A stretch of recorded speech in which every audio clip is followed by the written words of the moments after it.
খুব খারাপ সময় চলছে গোপাল, মনে একেবারেই সুখ নেই। পুজো এসে গেল, কিভাবে মায়ের আরাধনা করব কে জানে। প্রাকৃতিক বিপর্যয় তো আমাদের শেষ করে দিয়েছে। ত্রাণ দিতে গিয়ে রাজকোষ তো শূন্য, নবাব বাহাদুরের খাজনা বাকি। নবাব বাহাদুরকে একবার আবেদন করুন না মহারাজ। তুমি থামাতো, মন্ত্রী আমি না তুমি? মন্ত্রণা আমার দেওয়ার কথা। মন্ত্রী মশাই, আপনার মন্ত্রণা তো মন্ত্রণা নয়, ওটা একটা জলজান্ত যন্ত্রণা। দেখছেন না মহারাজ যন্ত্রণা পাচ্ছেন। ওই গুলটে, পুজোর আর কতদিন বাকি বলতো? কাল মহালয়া, আর 5 দিন পর ষষ্ঠী। ষষ্ঠী মানে পুজো শুরু, কি মজা! মা দুর্গা আর কত পরীক্ষা নেবে? আমি তো রাজা, আমার তো মনে হয় আমাদের কারো একবার নবাব বাহাদুরের কাছে যাওয়া উচিত। এটা ঠিক বলেছেন মহারাজ, আবেদন নিবেদন করলে নবাব বাহাদুরের মন গলে যেতে পারে। এরে, গোপালকে যদি পাঠিয়ে দেয় তাহলে সব খেলা ভণ্ডুল হয়ে যাবে। কি হলো মন্ত্রী, তুমি চুপ করে গেলে কেন? আহা, কিছু বলো। আচ্ছা, তুমি এক কাজ করো, তুমি বরং চলে যাও। যেতে বলছেন যখন যাব মহারাজ, তবে লাভ কিছু হবে বলে মনে হচ্ছে না। না না, কিছু একটা তো করতেই হবে। আমার রাজ্যের প্রজারা বছরে এই 4টে দিন আনন্দ করবে না, বাচ্চাদের মুখে হাসি ফুটবে না, পুজো হবে না। না না না না না, এ হতে পারে না। মন্ত্রী, তুমি যদি না পারো আমি গোপালকে পাঠাবো। না না মহারাজ, এসব গোপালের কম নয়। মহারাজ, আপনি আমাকে আদেশ দিন, দেখুন আমি কি করতে পারি। এরে, মহারাজকে আটকাতে হবে। মহারাজ, আমি মন্ত্রী, আমি যাব। গোপাল পররাষ্ট্র সম্পর্কে কি বলছে, এসব গোপালের কম নয়। যাও, নবাব বাহাদুরকে বোঝাও যে ঘূর্ণিঝড়ে ক্ষতিগ্রস্ত গরিব প্রজাদের কাছ থেকে আমি খাজনা নিতে পারিনি, নেওয়া উচিত নয় বলি। আর সেই অনুযায়ী যেন উনিও খাজনাটা মাফ করেন, আমার প্রজারা যেন দুর্গাপুজোর আনন্দ থেকে বঞ্চিত না হয়। দেখ দেখ, আমাদের ঠাকুর কিরকম তৈরি হয়ে গেছে। ঠাকুরের চোখ আঁকা কবে হবে ফুটো কাকা? মহালয়া হয়ে যাবে, আর দেখবে আমার চোখও আঁকা হয়ে গেছে। পট্টো কাকু, আমাকে চোখ আঁকা শিখিয়ে দেবে? আমিও তোমার মতো ঠাকুর বানাবো, চোখ আঁকবো। যথা আজ্ঞা মহারাজ, আমি আপনার সেবক। আমি ওইভাবেই আপনার আবেদন নবাব বাহাদুরের কাছে রাখবো। ছাই রাখবো, বরং আরো বেশি করে বলবো যাতে নবাব বাহাদুর রেগে গিয়ে মহারাজকে বরখাস্ত করে আর সেই শূন্য সিংহাসনে আমাকে বসান। কি গো, বলি ঘুমোবে না? এরকম থম মেরে বসে আছো কেন? আজ যে ভয়ঙ্কর দুর্যোগ গিন্নি, মহারাজ ভীষণ চিন্তিত। এবছরের দুর্গাপূজা হবে কিনা বোঝা যাচ্ছে না গিন্নি। সে কি গো, পুজো হবে না মানে? পট্টো ঠাকুর করছে, এর মধ্যে তুমি কি সব আজে বাজে কথা বলছো? আজে বাজে নয় গিন্নি, আজে বাজে নয়। নবাব বাহাদুরের চিঠি এসেছে মহারাজের হাতে, যেখানে নবাব বাহাদুর বলেছেন খাজনা বাকি থাকা চলবে না। তুমি তো জানো ঘূর্ণিঝড়ে রাজকোষ প্রায় শেষ। সে কি গো, তবে কি হবে? এবারে পুজো আনন্দ করতে পারবো না? আচ্ছা আচ্ছা, বলি মহারাজ নবাব বাহাদুরের কাছে কাউকে পাঠাচ্ছেন না কেন? মহারাজ মন্ত্রীকে তো পাঠিয়েছেন, কিন্তু আমি ঠিক মন্ত্রীকে বিশ্বাস করতে পারছি না, বুঝলে। তাহলে তুমি চলে যাচ্ছ না কেন? নবাব বাহাদুর তো তোমাকে ভালোই বাসে। বাহ, এতক্ষণে তুমি গোপাল গিন্নির মতন কথা বলেছ। ঠিক আছে, মন্ত্রীর পেছন পেছন আমিও যাব। কোথায় গেছি কিন্তু কেউ জানবে না। মহারাজের পেয়াদা খবর নিতে এলে বলবে যে আমার খুব মন খারাপ হয়েছে, কোথায় বিরাগী হয়ে চলে গেছি। একটু অভিনয় করে কেটে কেটে বলো, কেমন? ও, তুমি চিন্তা করো না, এমন অভিনয় করব না সবাই ভাববে সত্যি। তাহলে কাল সকালে আমিও মুর্শিদাবাদ যাচ্ছি।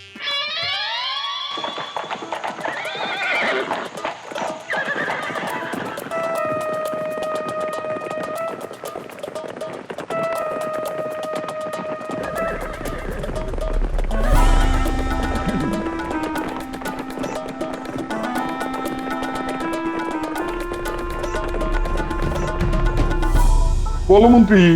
নবাব বাহাদুর, আমার বলার কিছুই নেই, শুধু মহারাজের একটি আবেদন নিয়ে এসেছি। রাখা না রাখা আপনার উপর, আমি আপনাকে কোনো অনুরোধ করব না। তার মানে তুমি মহারাজের হয়ে কথা বলতে এসেছো, অথচ মহারাজের আবেদনটা রাখা হবে কিনা সেটা তুমি জোর দিয়ে বলছো না? কেমন কথা? উজির মশাই, ঘূর্ণিঝড়ে পূজারা বিধ্বস্ত হয়ে গেছে, সেই দিকে মহারাজের কোনো নজরই নেই, অথচ ঘটা করে পুজো উনি করবেন। না না না, এটা তো ভালো কথা নয়। আমার বকেয়া খাজনা দরকার। তো মন্ত্রী, তুমি বলছো কৃষ্ণচন্দ্র ঘূর্ণিঝড়ে কোনো ত্রাণ দেয়নি, তাহলে খাজনার টাকা দিতে ওর আপত্তি কোথায়? সেটাই তো আমি বলেছি, কিন্তু মহারাজ শুনলে তো। না না না না মন্ত্রী, তুমি কৃষ্ণচন্দ্রকে গিয়ে বলো নবাব বাহাদুরই আবেদনে সাড়া দেয়নি, 3 দিনের মধ্যে কাজ না হলে আমি কৃষ্ণনগর আক্রমণ করব।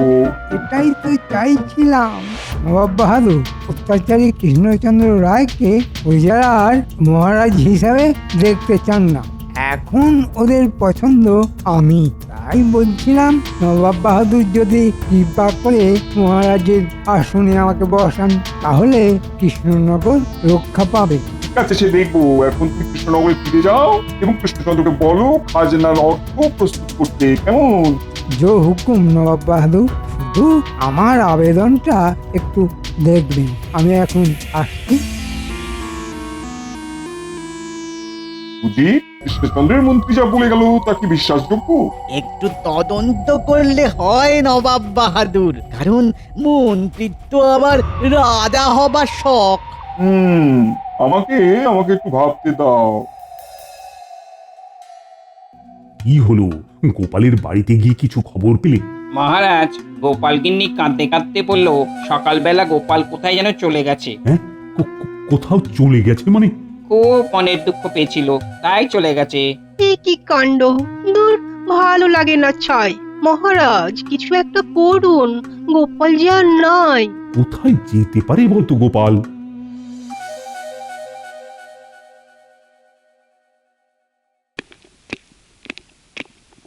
জাহাপানা, কৃষ্ণনগর থেকে গোপাল আপনার সাক্ষাৎ প্রার্থী। গোপাল এসেছে?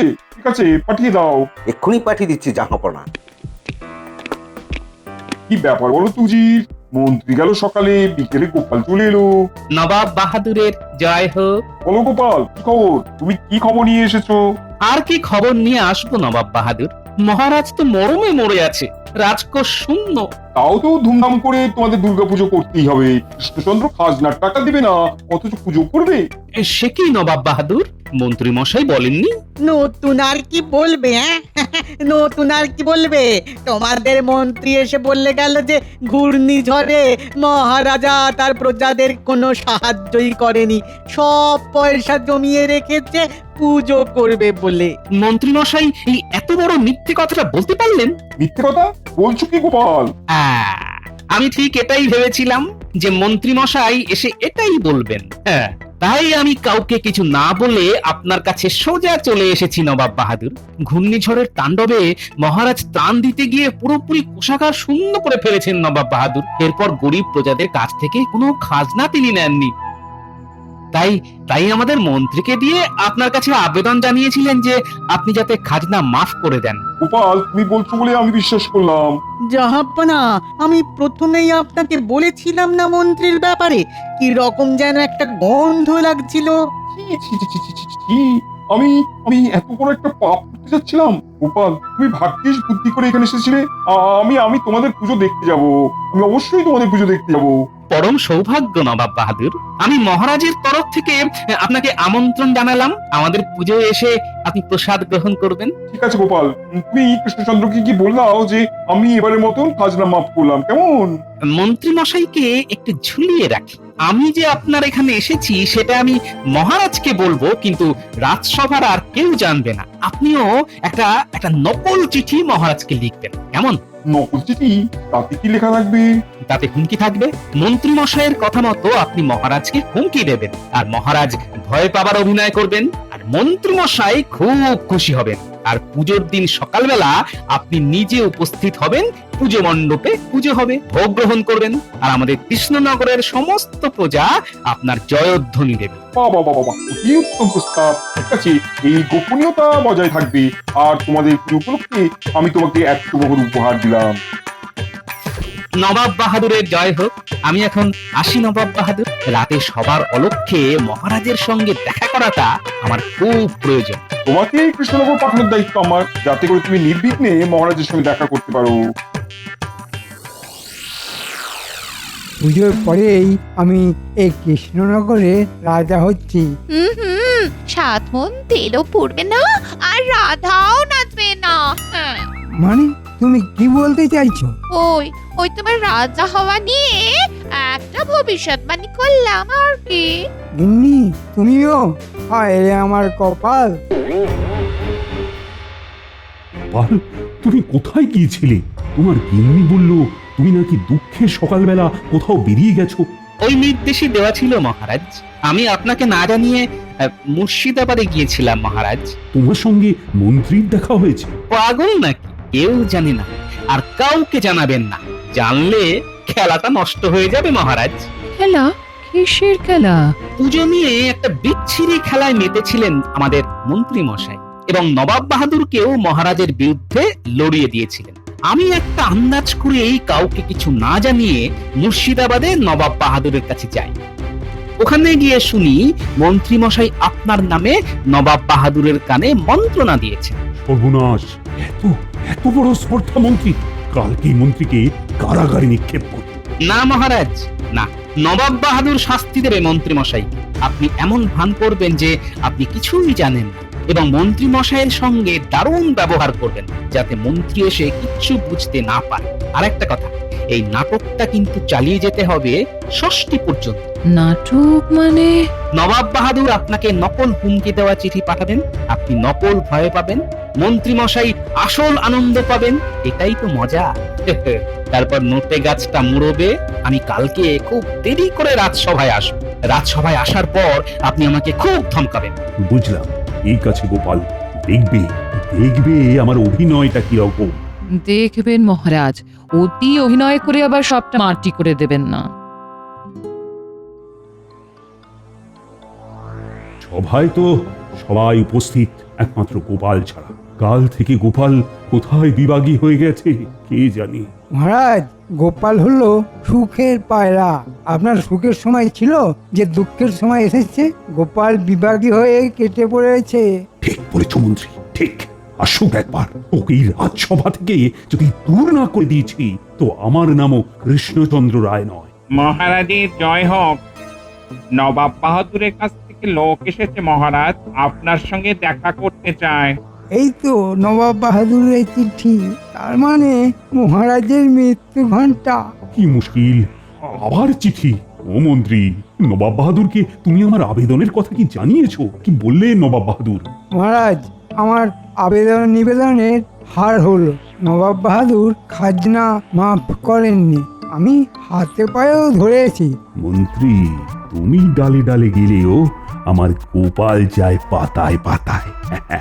তোমার সব কথা আমি শুনে ফেলেছি। এবার আমার অভিনয়টা দেখো। কি হবে বলে তো মন্ত্রী? এবারে পুজোতে কি হবে না? পেয়াদা পেয়াদা, তুমি যাও যাও, নবাব বাহাদুরের লোকটিকে পাঠিয়ে দাও। আমার আসতে একটু দেরি হয়ে গেল মহারাজ। আমি তোমার খবর একটু পরে নিচ্ছি। এখন একটা বিরাট সংকটের মধ্যে আমি এখন আছি। তো মন্ত্রী, তুমি চিঠিটা পড়ো। দুধ, চিঠিটা আমার হাতে দাও।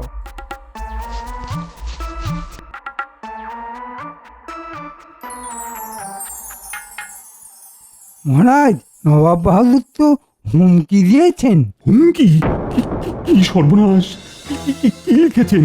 সর্বনাশ মহারাজ, নবাব বাহাদুর পরশুদিনই আসছেন সৈন্য নিয়ে। খাজনা না পেলে আপনাকে সরিয়ে দেবে মহারাজ। আপনি কিচ্ছু চিন্তা করবেন না মহারাজ, আমি বলছি কিচ্ছুটি হবে না। তুমি সর্বেশ্বরবা, সব জানতা গামছলা।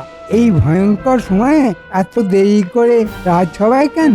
মহারাজ, মা আমাকে স্বপ্নে দেখা দিয়েছেন বলেছেন পুজোর আয়োজন যেমন করার তেমনই হোক, সব ঠিক হয়ে যাবে। গোপাল, তোমার বুজরুকি বন্ধ করো। আমাকে হিসেব দাও তো, কাল তুমি আসনি কেন? বেতন নাও না?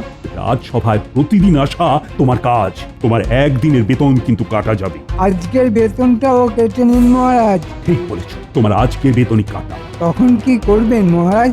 মণ্ডপের কাজ তো শেষ, মণ্ডপে প্রতিমা এসে গেছে, কাল বাদ পরশু মায়ের বোধন। তাহলে কি প্রত্যেক বছরের মতো এবছরেও পুজো হবে? হ্যাঁ মন্ত্রী, পুজো হবে। দেখি মায়ের কি ইচ্ছে। মায়ের ইচ্ছাতেই সপরিষদ আপনি রাজসভাতে বেইজ্জত হবেন। মহারাজ, স্বপ্নে মা তাই বললেন, পুজো করতে বললেন। এই, তুমি কোনো কথা বলো না তো, আমি তোমার কোনো কথাই শুনতে চাই না। মন্ত্রী, তুমি আমার পাশে থেকো। প্রতি বছর এইভাবে যেন তোমার পুজো করতে পারি মা। আমি তো সর্বদা আপনার পাশে আছি মহারাজ। নবাব বাহাদুর আসা পর্যন্ত আপনার পাশেই আছি। তারপরে আপনাকে কারাগারে ঢুকিয়ে আমি তো সিংহাসনে বসবো, আর ভগবান হবে আমার মন্ত্রী। আপনি কি কিছু ভাবছেন মন্ত্রী মশাই? এই সংকটকালে আপনার মুখে কিরকম অদ্ভুত একটা দুষ্টু মিষ্টি হাসি দেখতে পাচ্ছি। মানে তুমি কিরকম লোক হে গোপাল? চিন্তায় চিন্তায় আমার কত ওজন কমে গেল। তুমি আমার মুখে দুষ্টু মিষ্টি হাসি দেখছো? মহারাজ, ভেবে দেখলাম যা থাকে কপালে, পুজো হবে। মন্ত্রী মশাই দিলেন ডাক, বাজবে আবার পুজোর ঢাক।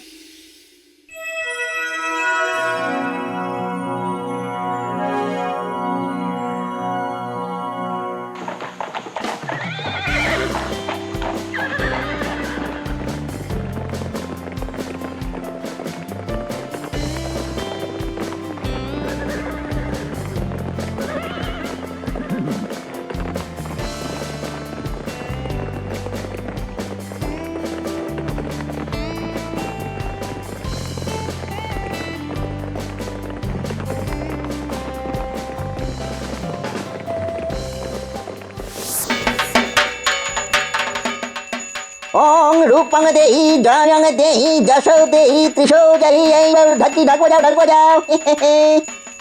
জোরে জোরে ঢাক বাজাও, আনন্দে ঢাক বাজাও। ও গোপাল, নববধূ তো একটু বাদে সৈন্য নিয়ে আসবে। মা আছেন কি করতে? মা 10 হাত দিয়ে রক্ষা করবেন। এগুড়ে বালি, মা এখন আমাকে রক্ষা করবেন। মা রক্ষা করো, মা রক্ষা করো। মা কাকে রক্ষা করবেন মন্ত্রী মশাই? আপনাকে বোধহয় নয়। গোপাল, তুমি থামো তো। আমার চিন্তায় চিন্তায় শরীর অর্ধেক হয়ে গেল। জানি না কখন বিপদ ঘটবে। বিপদ ঘটতে আর কয়েক দণ্ড অপেক্ষা করতে হবে যে। কিরে আমার বানর সেনা, আনন্দ কর, পুজোয় আনন্দ কর। ঢ্যাঙ্কুরাকুর ঢ্যাঙ্কুরাকুর ঢাক বাজে, তার সাথে নাচ। গোপাল দাদু, মায়ের বোধন চলছে, আমাদের নতুন পোশাক এবারে হবে না? কে বলেছে হবে না? তোমরা সবাই সারিবদ্ধভাবে দাঁড়াও, আমি তোমাদের হাতে নতুন পোশাক তুলে দেব। কি মজা, নতুন পোশাক হবে। রাজা হই না, এই বাচ্চাগুলোকে আচ্ছা করে ধরাই দেব, আর গোপালটাকে না দেশ ছাড়া করবো। মা, মা গো, সকলের ভালো করো মা, সকলের ভালো করো। প্রতি বছর এইরকম ভাবে যেন তোমার পুজো করতে পারি মা। এই বছরই শেষ মহারাজ, একটু বাদেই নবাব বাহাদুর সৈন্য সামন্ত নিয়ে আসবেন। মন্ত্রী মশাইকে কারাগারে পড়ো মা। তুমি কি বললে গোপাল? আমি এক্ষুনি তোমার কথাটা মহারাজকে জানাচ্ছি। আমি তো ফিসফিস করে বললাম, কানে গেছে। গোপাল, কি হচ্ছেটা কি? মন্দিরে পুজো করতে দেবে না?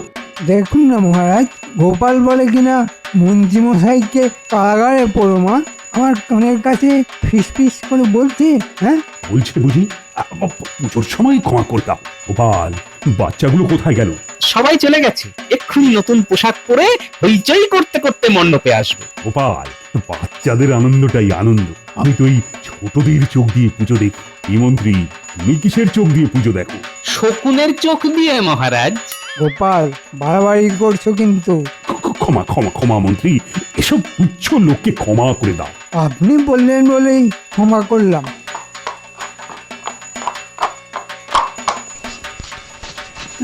নবাব বাহাদুর আসছেন না কেন? নবাব বাহাদুর এলেই তো সব শেষ। আরে বলতে বলতেই নবাব বাহাদুর এসে গেছেন। নবাব বাহাদুর আসছেন, কি মজা কি মজা। এ কি মন্ত্রী, নবাব বাহাদুর আসছে বলে তুমি আনন্দ করছো? এতক্ষণ আপনাদের অনেক সহ্য করেছি, আর না, এবার নবাব বাহাদুর এসেছেন, আপনারা সব কারাগারে যাবেন। একই কথা, পায়ে ব্যথা, ঘোরে মাথা, যাই কোথা। তার মানে মন্ত্রী আমার সঙ্গে বিশ্বাসঘাতকতা করলে? কৃষ্ণচন্দ্র, তোমার পুজোয় আমি এলাম। একটু দেরি হয়ে গেল না নবাব বাহাদুর? হ্যাঁ, তা একটু হলো। কৃষ্ণচন্দ্র, তোমাদের এই দুর্গাপুজোয় সবার হাতে নতুন জামা কাপড় দিতে হবে, তাই না? হ্যাঁ নবাব বাহাদুর। জি, মণ্ডপের এক কোণ থেকে সবার হাতে নবাবের তরফ থেকে নতুন জামা কাপড় প্রজাদের দাও। কৃষ্ণচন্দ্র, আমি কিন্তু পুজোর 4টে দিনই কৃষ্ণনগর থেকে নড়ছি না। ভোগ প্রসাদ সব খাবো, আর তোমাদের সঙ্গে আনন্দ করবো। কি মন্ত্রী, তুমি রাজা হবে না? চলো, তুমি কারাগারের মধ্যে রাজা রাজা খেলো। এ কি বলছেন নবাব বাহাদুর? আমি আমি কারাগারে কেন যাব? রাজদ্রোহিতার অপরাধে মন্ত্রী মশাই, তাই না নবাব বাহাদুর? মন্ত্রী, তুমি কি মনে করো আমার দুটো চোখ? আমার হাজার চোখ। আমি নবাব, আমাকে হাজার চোখ দিয়ে দেখতে হয়, আর সেখানেই তুমি ধরা পড়ে গেছো। গোপাল আসার পর আমি সব বুঝতে পারি। এই জয় সর্বমঙ্গলা মঙ্গলে শিবে সদার্থ সাধিকে শরণে ত্রম্বকে গৌরী নারায়ণী নমস্তুতে সৃষ্টি সিদ্ধি বিনাশায়ং শক্তিভূতে সনাতনী গুণাশায় গুণময়ে নারায়ণী নমস্তুতে। বলো দুর্গা মাই কি? আস্তে আস্তে, আর পাচ্ছি না, ওরে বাবারে, আর পাচ্ছি না।